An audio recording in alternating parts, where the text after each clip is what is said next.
السلام علیکم ورحمۃ اللہ وبرکاتہ۔ عبدالکریم آزاد مخاطب ہوں۔ آج آپ دوستوں کی خدمت میں فیسچولا، بواسیر، پھگندر، نواسیر کے موضوع پر بات کرتے ہیں۔ مختصراً تفصیل بیان کر دیتے ہیں تاکہ دوستوں کو سمجھ آ جائے یہ مرض کس وجہ سے پیدا ہوتا ہے۔ تو اس کے جو اسباب ہیں، یعنی کہ جو اس مرض کی وجوہات ہیں، جیسا کہ سب جانتے ہیں کہ بواسیر، بھگندر، نواسیر جیسے امراض قبض سے ہی پیدا ہوتے ہیں، لیکن یہ کوئی نہیں جانتا، کم و بیش عام جو لوگ ہیں وہ یہ نہیں جانتے کہ یہ کن چیزوں سے پیدا ہوتے ہیں۔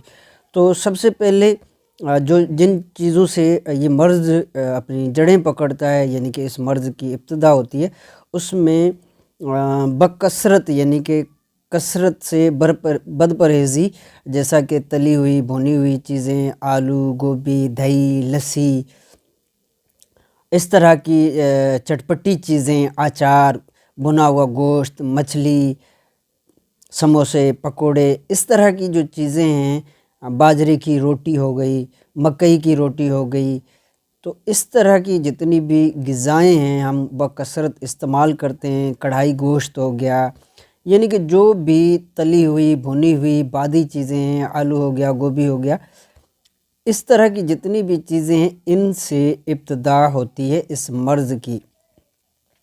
اور دلچسپ بات یہ کہ جس شخص کو یا جس انسان کو بواسیر، بھگندر یا ناسور، فیسچولا وغیرہ ہو جاتا ہے، تو وہ اس کا من انہی چیزوں کو کھانے کے لیے زیادہ کرتا ہے، یعنی کہ یہی تلی ہوئی بھونی ہوئی چیزیں، چٹپٹی چیزیں، اچار ہو گیا، سموسے، پکوڑے، اس طرح کی جو چٹپٹی چیزیں، یعنی کہ وہی چیزیں پسند زیادہ کرے گا جو اس کو نقصان دیں گی۔ تو انہی چیزوں سے ہمیشہ پرہیز کرنا چاہیے۔ یہ جو ہم بتا آئے ہیں آپ کو، انہی چیزوں سے پرہیز کرنا چاہیے تاکہ علاج میں فائدہ حاصل ہو۔ علاج کے حوالے سے انتہائی آسان طریقہ ہے، یہ جمال گھوٹا ہے، اس کے مغز لینے یعنی کہ اندرونی بیج لینے، اور یہ گندک ہے، اور پوست ریٹھا یعنی کہ جو ریٹھے کا چھلکا ہوتا ہے اوپر کا، وہ لینا ہے۔ یہ تین چیزیں ہیں، تینوں چیزیں برابر وزن لینی ہے۔ جمال گھوٹا کو مدبر کر لینا ہے، اس کا طریقہ ہمارے چینل پہ سناسی جواہرات پر موجود ہے۔ ہم نے تفصیل کے ساتھ مدبر کا طریقہ دکھایا ہے دوستوں کو، اس حساب سے آپ مدبر کر لیجئے گا۔ جمال گھوٹا مدبر شامل ہوگا، ان کو باریک کر کے تینوں چیزوں کو الگ الگ مکس کر لیں، اور چھوٹی کالی مرچ برابر پانی کی مدد سے گولیاں بنا لیں۔ یہ جیسا کہ ہم دکھا رہے ہیں، یہ چھوٹی چھوٹی گولیاں بنی ہوئی ہے، اس طرح کی سائز کی چھوٹی بنا لیں گولیاں۔ کوشش کیجئے کالی مرچ برابر بن جائیں، اگر تھوڑی بہت، کیونکہ نئے بندے ہوتے ہیں تو انہیں اتنا زیادہ ٹیلنٹ نہیں ہوتا، تو اگر چھوٹی بڑی ہو جائیں تو اس کا بھی کوئی حرج نہیں۔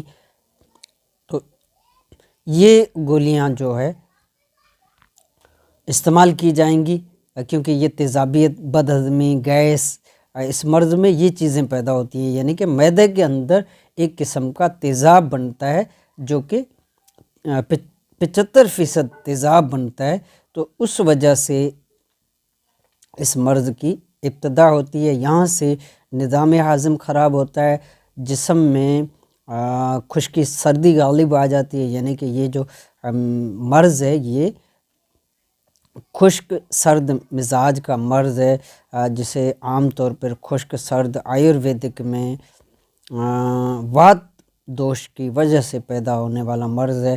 خون میں ہمارے تیزابیت بڑھ جاتی ہے، جس کی وجہ سے یہ قبض سے دھیرے دھیرے یہ مرض پیدا ہوتا ہے۔ بادی بواسیر اور بھگندر، یہ جا کر آخر میں بھگندر ناسور کی صورت اختیار کرتا ہے۔ نواسیر، اس کے متعلق مزید تفصیل سے ہم ویڈیو کسی اور ٹائم میں بنائیں گے تاکہ اس تفصیل سے سمجھایا جا سکے، اس کی ایک ایک پوائنٹ کو تفصیل کے ساتھ سمجھائیں گے۔ تو اس طرح کی گولیاں بنا لیں۔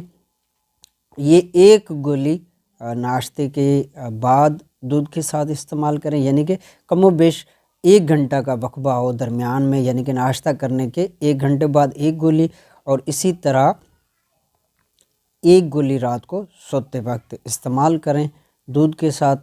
بالخصوص کھانے کے 1-1.5 گھنٹے بعد استعمال کی جائے تو بہتر، اس سے افاقہ ہونا شروع ہو جائے گا، رزلٹ آنا شروع ہو جائے گا، اور یہ بھگندر، بواسیر، نواسیر، ناسور وغیرہ کی تکالیف دور ہونا شروع ہو جائے گی۔ آپ کی دعاؤں کا طالب، عبدالکریم آزاد۔